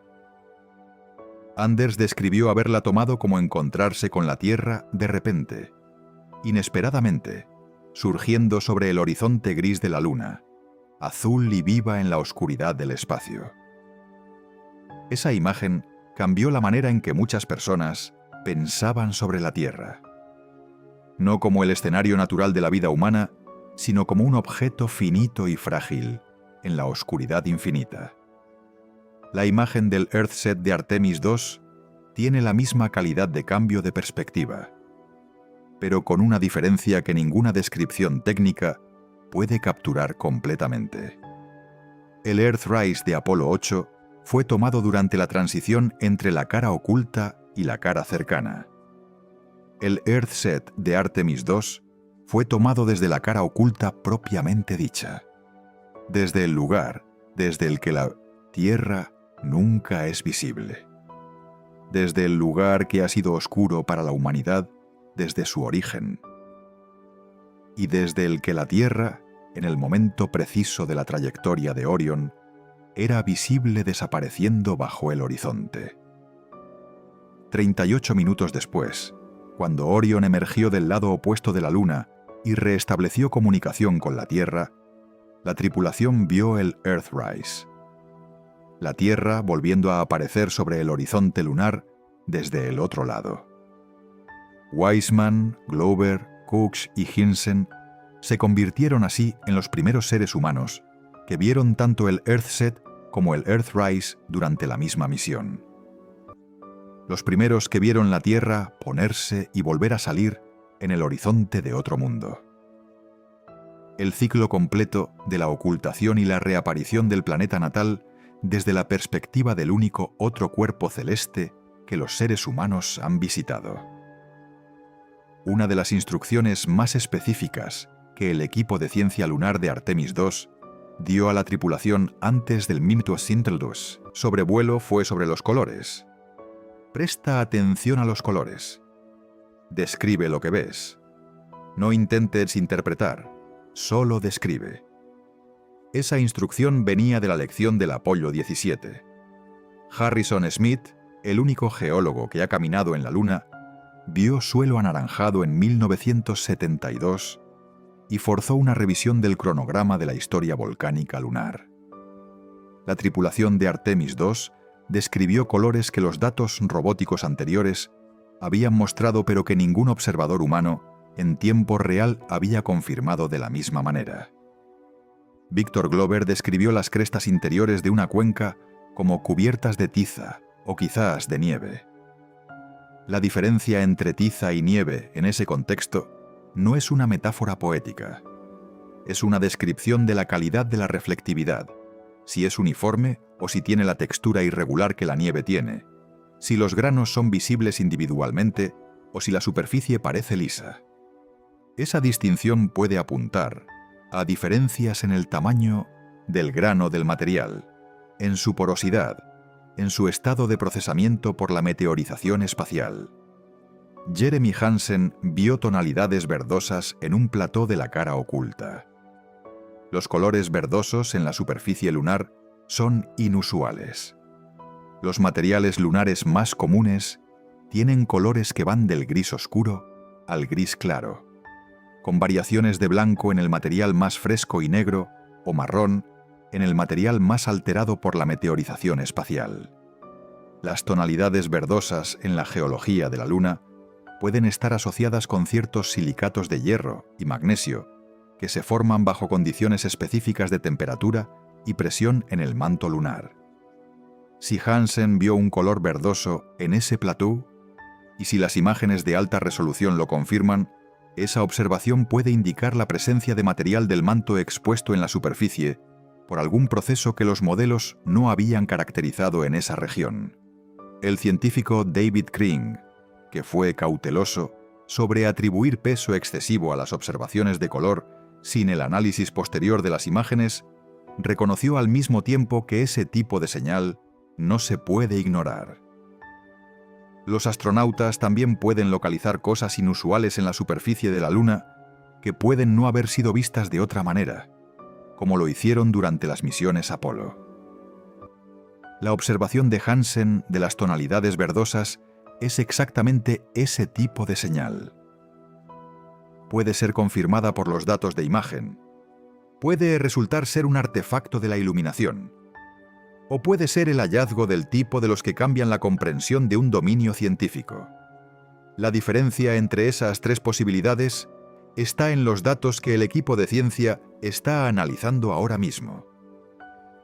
A las pocas horas del sobrevuelo, los 175 gigabytes de datos que Artemis II transmitió a la Tierra comenzaron a ser procesados por el equipo de ciencia lunar de la NASA. No todos de golpe. Primero los datos de telemetría, los de sistemas, los prioritarios para la operación de la misión. Después, gradualmente, las imágenes. Los registros de audio de las observaciones. Los datos de los instrumentos de la nave que registraron el entorno durante el paso cerca de la Luna. Y el equipo de ciencia, con la doctora Kelsey Young al frente, comenzó a hacer algo que los estudios lunares robóticos no pueden hacer de la misma manera: conectar las imágenes con las descripciones verbales de los astronautas. Kelsey Young lo describió con precisión el día después del sobrevuelo. Tenemos muchos datos que procesar. Pero añadió algo más específico sobre el valor de los datos humanos. Cuando nos tomamos el tiempo de hablar realmente entre nosotros sobre un objetivo específico que ambos estábamos viendo, nos elevamos el uno al otro. Más cerebros en un objetivo científico son mejores que uno. Y escuchamos de ellos directamente varias veces que se estaban ayudando mutuamente a avanzar en su comprensión científica de lo que estaban mirando. El científico David Kring, que entrenó a la tripulación en geología lunar, describió el valor de la observación humana en comparación con la robótica de una manera que captura exactamente por qué Artemis II es científicamente distinto de todas las misiones robóticas que le precedieron. Es realmente importante que los astronautas tengan la oportunidad de hacer observaciones con el ojo humano y describirlas con una voz humana, con la maravilla del corazón humano. No con la precisión de un espectrómetro, con el asombro de alguien que está viendo algo por primera vez. En la observación de Ohm, los astronautas reportaron diferencias de color en los rayos del cráter que las imágenes del Lunar Reconnaissance Orbiter habían mostrado, pero no habían podido caracterizar de la misma manera desde la distancia orbital. Esas diferencias de color apuntan a diferencias en la composición del material eyectado, que a su vez apunta a diferencias en la estratigrafía geológica de las capas que el impacto penetró. El material de cada capa tiene composición diferente. El color del material en los rayos es un índice de qué capa fue penetrada en qué punto. Es el mapa de la geología interior de esa región de la Luna que el impacto dejó expuesto en la superficie para que los observadores lo vieran. Y los observadores que lo vieron, que lo describieron en tiempo real, que señalaron diferencias de color que las cámaras de alta resolución habían documentado pero no interpretado del mismo modo, son la herramienta científica que los instrumentos robóticos solos no pueden ser. El cráter Vavilov, fotografiado en primer plano por la cámara con objetivo de 400 milímetros desde la ventana de Orion, mostró algo que solo la perspectiva de la distancia específica del sobrevuelo permitía ver con claridad. La transición entre el material suave dentro del anillo interior de montañas y el terreno más accidentado alrededor del borde exterior.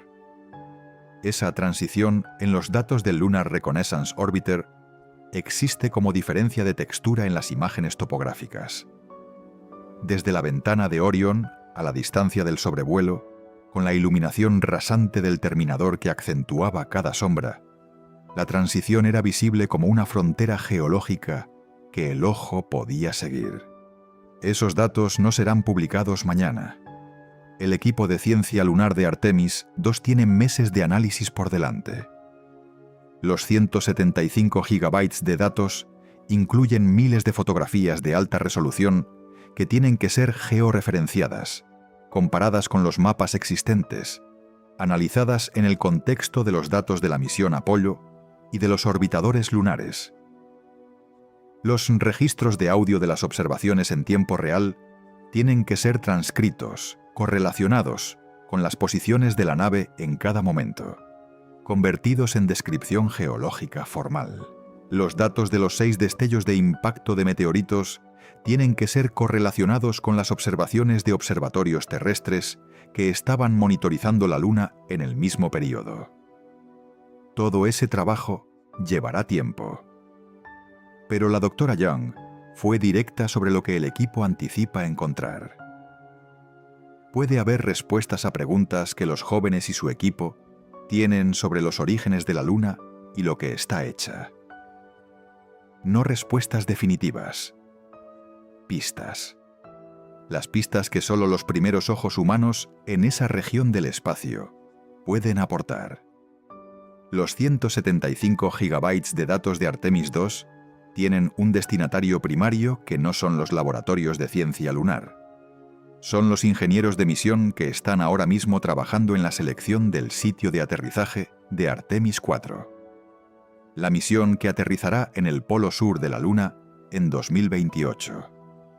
Y para la que los datos de iluminación, topografía y condiciones de terreno observados por Artemis II son directamente relevantes. El aterrizaje en el polo sur lunar enfrenta un desafío que ningún aterrizaje lunar del programa Apollo tuvo que resolver: la iluminación. Los aterrizajes del Apollo se realizaron en regiones ecuatoriales o de latitudes medias de la cara cercana de la Luna, donde la luz solar llegaba a ángulos que facilitaban la navegación visual durante el descenso. El polo sur tiene luz solar siempre a menos de 1,5 grados sobre el horizonte. Las sombras son siempre largas. Los cráteres en sombra permanente son completamente oscuros. El contraste entre las zonas iluminadas y las zonas en sombra es extremo. Victor Glover describió exactamente esas condiciones cuando sobrevoló la región del terminador. Hay pequeñas islas de terreno que están completamente rodeadas de oscuridad. Las variaciones en el terreno son extraordinarias. Esa descripción, hecha en tiempo real desde 6.500 kilómetros, con la misma iluminación rasante que encontrará Artemis 4. Al descender, es el tipo de dato que los simuladores de aterrizaje no pueden replicar completamente. David Crane señaló específicamente la importancia de esas observaciones para la preparación de Artemis 4. Las variaciones de elevación son mayores que la elevación del monte Everest en la Tierra. Las fotos en papel plano no capturan la topografía. Lo que las fotos en papel plano no capturan, los ojos de los astronautas de Artemis 2 sí lo capturaron. Y lo que sus ojos captaron, sus palabras lo transmitieron al equipo de entrenamiento de Artemis 4, que ahora tiene un testimonio directo de lo que se ve desde esa perspectiva, de cómo las sombras crean ilusiones ópticas que pueden confundir la percepción de la pendiente, de cómo las islas de terreno rodeadas de oscuridad pueden parecer elevaciones o depresiones dependiendo del ángulo de visión, de lo que significa intentar navegar visualmente hacia una superficie con esa iluminación. Y el Minnelubroitut científico Paul Hein añadió la dimensión más práctica de todas. Los astronautas también pueden localizar cosas inusuales en la superficie de la Luna que pueden no haber sido vistas de otra manera. En el sobrevuelo de Artemis 2, esas cosas inusuales incluyeron las tonalidades verdosas de Hansen y las diferencias de brillo que Glover describió como nieve. Para Artemis 4, las cosas inusuales que los astronautas observen durante el descenso y en la superficie del Polo Sur serán de naturaleza diferente. Serán las señales de dónde está el hielo, de cómo es la textura del suelo en las distintas regiones, de qué cráteres tienen condiciones de entrada que son viables para la exploración y cuáles no. El ojo humano como instrumento de exploración comenzó a perfeccionarse el 6 de abril de 2026. El 6 de abril de 2028, cuando Artemis 4 descienda hacia el Polo Sur, ese entrenamiento tendrá que estar completo. El 6 de abril de 2026, mientras Orion sobrevolaba la región al noroeste de la cuenca oriental, la tripulación identificó dos pequeños cráteres sin nombre y propuso nombres para ellos. El primero, Integrity, el nombre con que la tripulación llamaba a su cápsula Orion. El segundo, Carroll, en honor a Carroll Taylor Wiseman, la esposa del comandante Reed Wiseman, que murió de cáncer en mayo de 2020. Los nombres tendrán que ser formalmente aprobados por la Unión Astronómica Internacional, la organización que gobierna el naming de cuerpos celestes y sus características, después de que la misión complete y los datos sean analizados.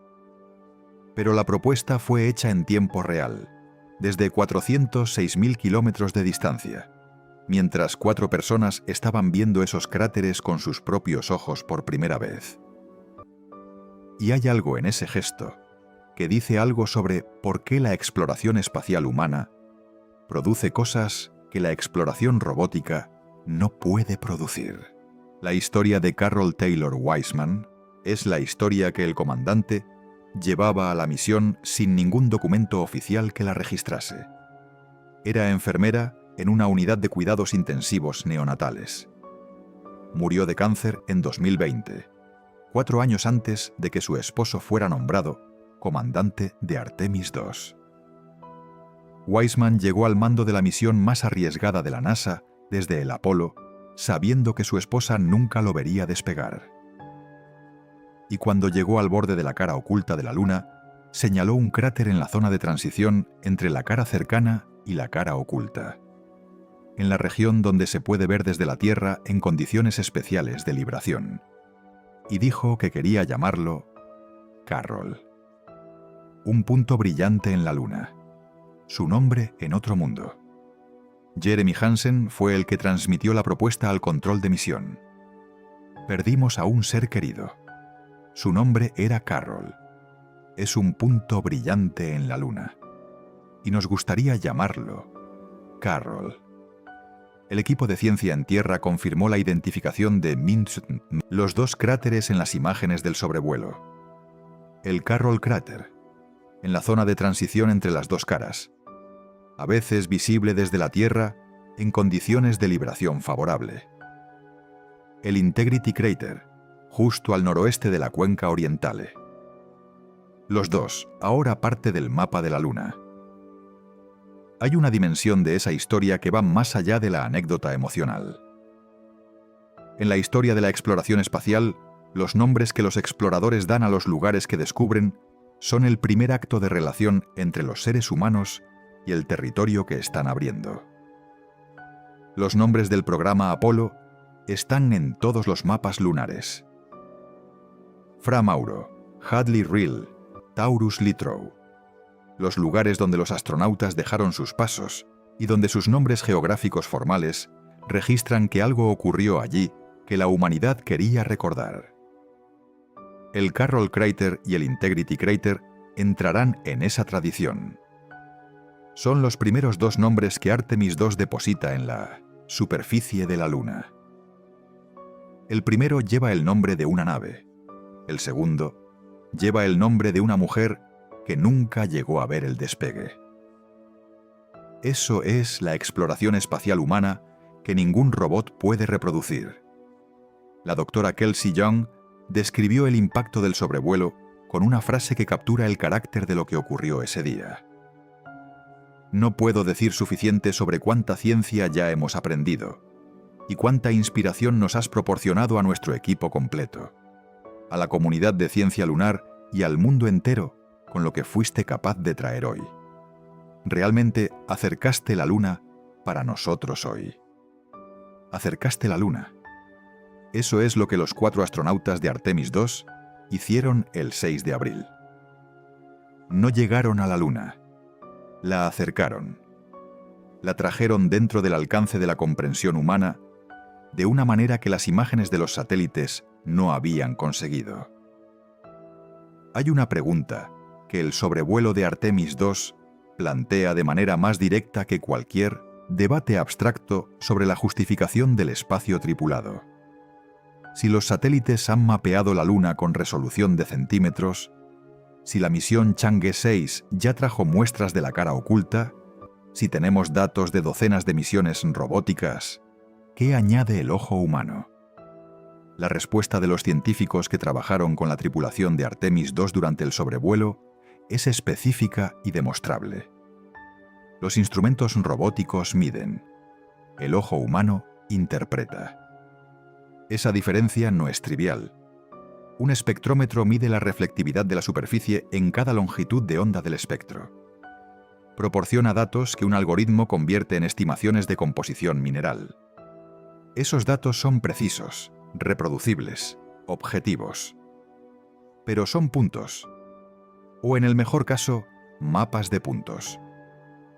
Lo que el ojo humano hace, en particular el ojo humano, de alguien que ha pasado meses entrenando en geología lunar, es integrar esos puntos en un modelo tridimensional del terreno en Miltpunktdobarin, tiempo real. Ver una cresta y saber inmediatamente si su perfil es consistente con un flujo de lava o con material eyectado. Ver un cambio de color y reconocer inmediatamente que indica un cambio de composición geológica. Ver una sombra y saber si la pendiente que proyecta esa sombra es consistente con los modelos de topografía de esa región, o si hay algo inesperado. Eso fue lo que Victor Glover hizo en El Terminador. Eso fue lo que Jeremy Hansen hizo cuando describió las tonalidades verdosas del plató que nadie esperaba. Eso fue lo que Christina Koch hizo cuando comprendió que Hertzsprung era comparable en escala a Orientale, y lo señaló en tiempo real para que el equipo de ciencia pudiera añadir contexto a la observación inmediatamente. El ojo humano, en ese contexto, es un instrumento científico que los robóticos no tienen. El científico Paul Hein lo dijo directamente en la cobertura posterior al sobrevuelo. El ojo humano es capaz de captar, detalles de la superficie lunar que las cámaras a veces no pueden. Y el científico Paul Byrne añadió algo más específico. El ojo humano es un instrumento más sensible que cualquier cámara que tengamos.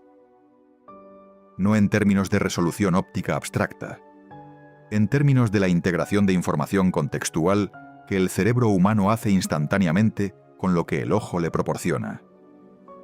En el Apolo 17, en 1972, el geólogo Harrison Schmitt observó suelo anaranjado en el sitio de aterrizaje Taurus-Littrow. Nadie esperaba suelo anaranjado.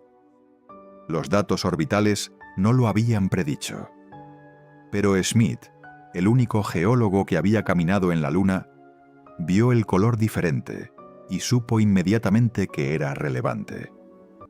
El suelo anaranjado resultó ser piroclástico lunar, material volcánico eyectado durante erupciones explosivas del pasado lunar, y forzó una revisión del cronograma del volcán lunar que los científicos habían construido.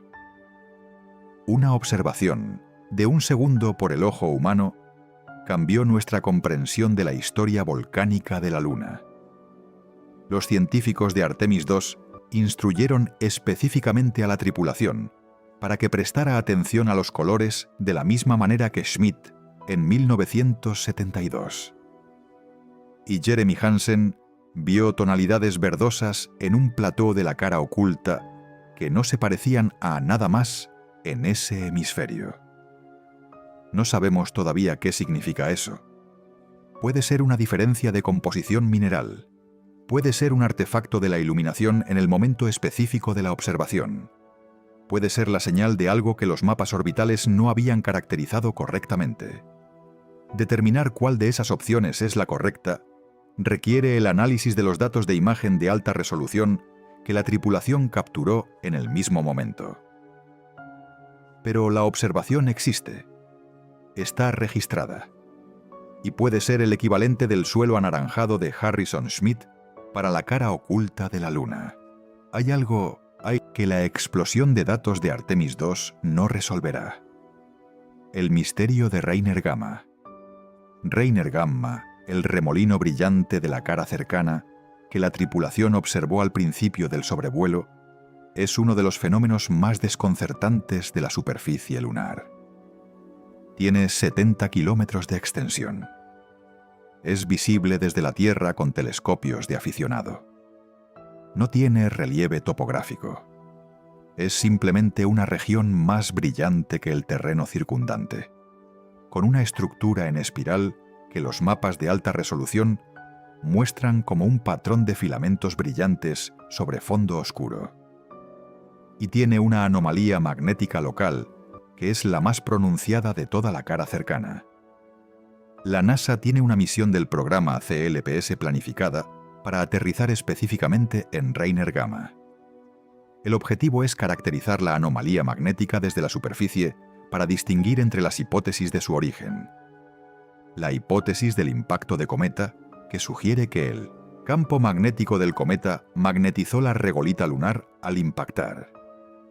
La hipótesis del volcán explosivo, que sugiere que erupciones piritoclásticas antiguas cubrieron la región con material más reflectivo. La hipótesis de la interacción magneto-viento solar, que sugiere que el campo magnético local desvía el viento solar creando el patrón de reflectividad diferencial. Artemis II sobrevuelo Reiner Gamma. La tripulación la fotografió, la describió. Los datos serán analizados, pero los datos orbitales que Artemis II puede proporcionar no son los datos que se necesitan para resolver el misterio de Reiner Gamma. Se necesitan datos de superficie, mediciones del campo magnético a centímetros de la regolita, muestras del material que forma el remolino, análisis de la estratigrafía de las capas superficiales. Todo eso requiere aterrizar, no sobrevolar. Hay docenas de preguntas sobre la cara oculta de la Luna que Artemis II no puede responder. La pregunta de exactamente dónde está concentrado el hielo de agua en los cráteres en sombra permanente del polo sur oculto. La pregunta de cuántas capas geológicas distintas hay debajo de cada cráter de impacto. La pregunta de si las anomalías magnéticas de la cara oculta tienen la misma distribución que las de la cara cercana, o si son fundamentalmente distintas.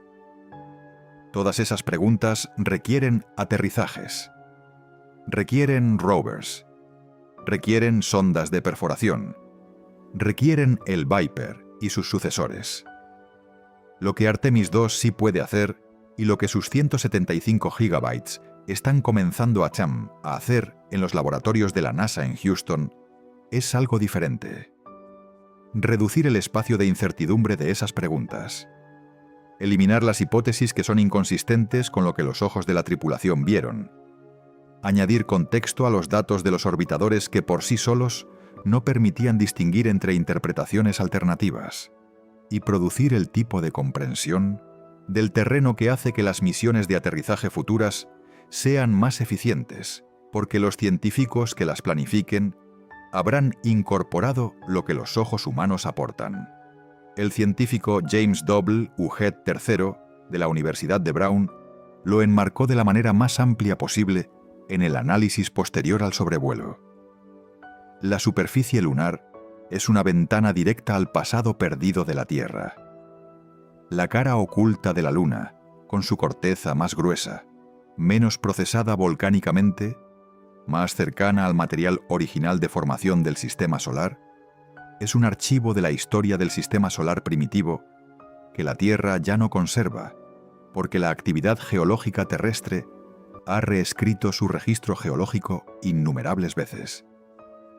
Entender la cara oculta de la Luna es entender el pasado de la Tierra. Antes de que Artemis II americe, antes de que los 4 astronautas pongan pie en tierra, el equipo de ciencia de la misión ya tiene semanas de trabajo por delante. Los 175 gigabytes de datos que el sistema de comunicación láser de Orion transmitió a la Tierra, 20 gigabytes en apenas 45 minutos, según el director de vuelo Rick Hempfling, son solo el comienzo del pipeline científico que la misión ha iniciado. Las imágenes de alta resolución capturadas con las cámaras de 400 milímetros desde las ventanas de Orion serán comparadas píxel a píxel con los datos del Lunar Reconnaissance Orbiter.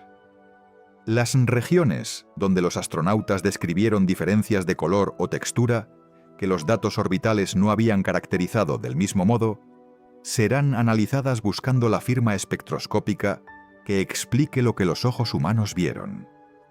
Los 6 destellos de impactos de meteoritos serán correlacionados con las observaciones de la Red de Vigilancia Lunar Terrestre. Las observaciones verbales de la tripulación, capturadas en audio, serán transcritas y convertidas en descripciones geológicas formales con sus coordenadas lunares exactas. Ese proceso llevará meses. Las primeras publicaciones científicas basadas en los datos de Artemis II comenzarán a aparecer en revistas como Science, Nature y el Journal of Geophysical Research en los próximos 6 a 12 meses. Algunas de esas publicaciones confirmarán lo que los modelos ya predecían. Otras encontrarán anomalías que los modelos no anticipaban y que requerirán nuevas hipótesis. Ese es el proceso normal de la ciencia. Pero hay un resultado concreto e inmediato que los datos de Artemis II ya están produciendo antes de que ningún artículo sea publicado. La selección de los sitios de aterrizaje para Artemis IV. La misión que aterrizará en el polo sur lunar en 2028. La primera vez que seres humanos pisarán la superficie de la Luna desde Apolo 17 en 1972. Necesita elegir el sitio de aterrizaje con la mayor información posible sobre las condiciones reales de iluminación, topografía y riesgo. Las observaciones de Victor Glover sobre el terminador, las descripciones del terreno cerca del Polo Sur, los datos de iluminación captados por las cámaras de Orion en condiciones de ángulo solar idénticas a las que enfrentará Artemis IV, todos esos datos entran directamente en el proceso de selección del sitio de aterrizaje. El sobrevuelo de Artemis II no era solo un test de la cápsula Orion con tripulación. Era también el reconocimiento humano más cercano del terreno donde la humanidad volverá a poner pie. El equivalente de las fotografías de reconocimiento que se toman antes de una expedición a terreno desconocido. Solo que el terreno es la cara oculta de la Luna y la cara polar del satélite natural de la Tierra. Y el equipo que toma las fotografías son 4 seres humanos en una cápsula a 6.000 kilómetros de la superficie. Hay una frase de Victor Glover que merece más atención de la que recibió en los titulares del día siguiente. Fue transmitida desde 406.000 kilómetros de la Minumaba de Chimapuambun, Tierra, pocas horas después de que la tripulación emergiera del lado oscuro de la Luna. Los seres humanos probablemente no han evolucionado para ver lo que estamos viendo. Es verdaderamente difícil de describir. Esa frase tiene 2 capas. La primera es la más obvia. La escala visual de lo que Glover vio desde la ventana de Orion es diferente de la escala de todo lo que la evolución humana diseñó el ojo para procesar. Los ojos humanos evolucionaron para ver paisajes terrestres, para detectar movimiento en la sabana africana, para distinguir frutos maduros entre hojas verdes, para leer expresiones faciales a metros de distancia. El paisaje de la cara oculta de la Luna, con cráteres de cientos de kilómetros visibles simultáneamente, con montañas concéntricas que se extienden más allá del horizonte en todas las direcciones, con colores que ningún mineral terrestre produce exactamente de la misma manera, es algo para lo que el cerebro humano no tiene una categoría preexistente. Lo que los astronautas hicieron, lo que Glover estaba describiendo al decir que los seres humanos no han evolucionado para ver eso, es construir esa categoría en tiempo real. Aprender a ver algo que ningún ser de su especie había visto antes. Porque no hay otro modo de verlo. La segunda capa de la frase de Glover es más inquietante. Es verdaderamente difícil de describir. No es una limitación del vocabulario. Es la limitación de todos los medios de transmisión entre la experiencia de quien ve y la comprensión de quien escucha. Las palabras transmiten conceptos que ya existen en el lenguaje. Las imágenes transmiten información visual que las cámaras pueden capturar. Pero la experiencia completa de estar presente en un lugar, de ver con los propios ojos algo que ningún instrumento reproduce exactamente, de sentir la escala de lo que está frente a ti con el tipo de comprensión visceral que solo la presencia directa produce, eso no es transmisible por ningún medio.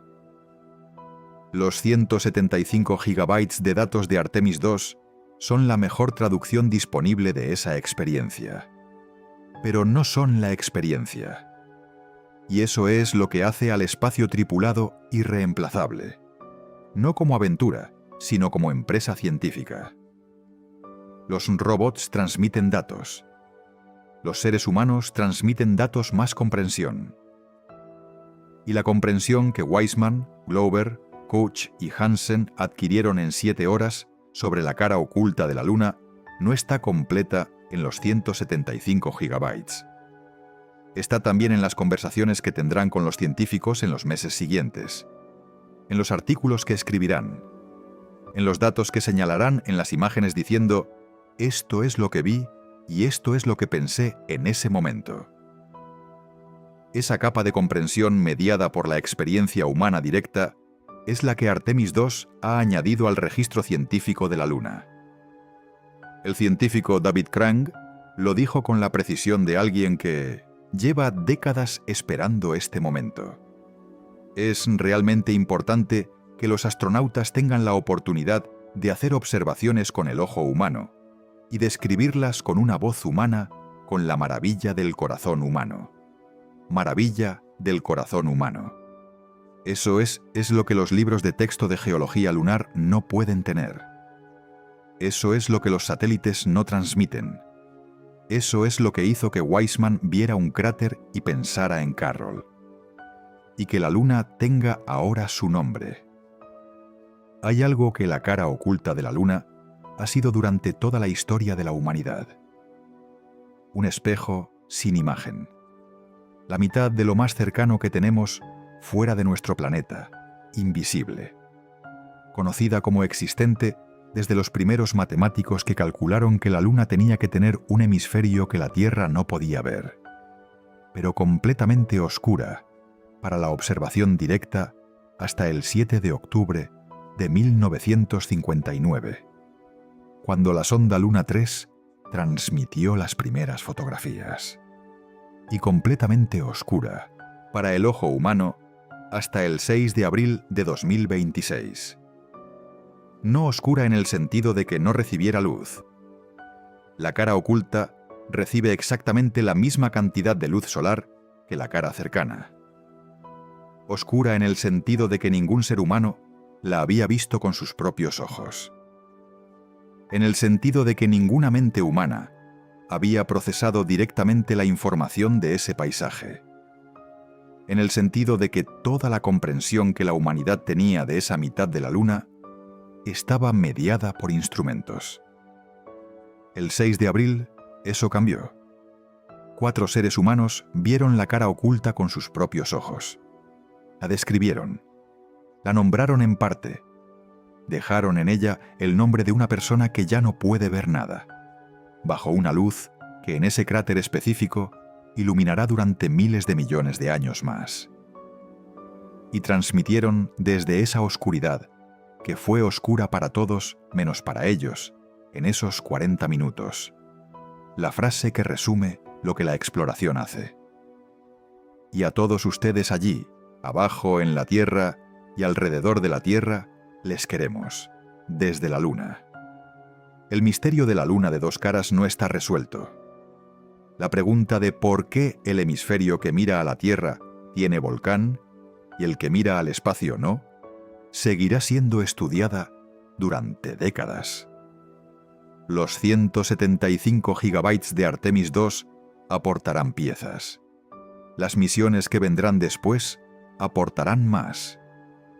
La respuesta completa puede estar en el fondo de los cráteres en sombra permanente del Polo Sur, o en las muestras del manto que solo una excavación profunda puede extraer, o en el análisis de las anomalías magnéticas de los swirls que siguen sin explicación.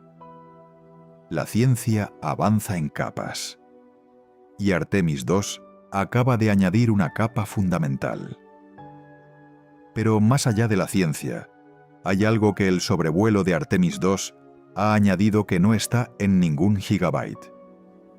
Ha añadido el testimonio de 4 personas que estuvieron allí, que vieron los anillos concéntricos de Orientale con sus propios ojos y los describieron como más circulares de lo que recordaban en el entrenamiento, que vieron los destellos de 6 meteoritos impactando en tiempo real sobre la oscuridad de la cara que la humanidad nunca había visto, que vieron la Tierra ponerse sobre el horizonte lunar desde el único lugar del sistema solar donde eso es posible, y que encontraron en un cráter sin nombre, en el borde entre las dos caras, el lugar donde dejar el nombre de alguien amado. Eso es lo que los astronautas de Artemis II encontraron en la cara oculta de la Luna.